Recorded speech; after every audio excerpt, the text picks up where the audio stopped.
Digital bank যেটা দেওয়ার চেষ্টা করা হচ্ছে সেটা হলো বিকাশকে। এখন বিকাশকে যে ডিজিটাল ব্যাংক দেওয়ার চেষ্টা করা হচ্ছে, বিকাশের 51% শেয়ার হোল্ডার হলো ব্র্যাক ব্যাংক।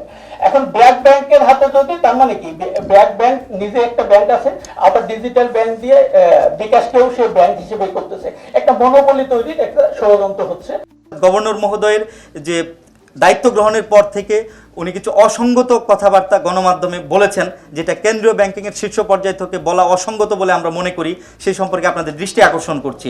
সোশ্যাল ইসলামী ব্যাংক আমানত হারিয়েছে ৬,৮০০ কোটি টাকা।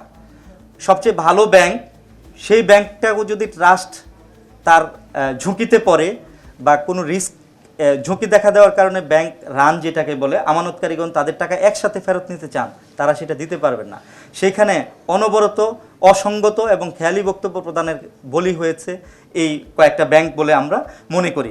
গভর্নর মহোদয় এখন যা করছেন তা স্বায়ত্তশাসন নাই, তা একান্তই ব্যক্তি স্বৈরশাসন।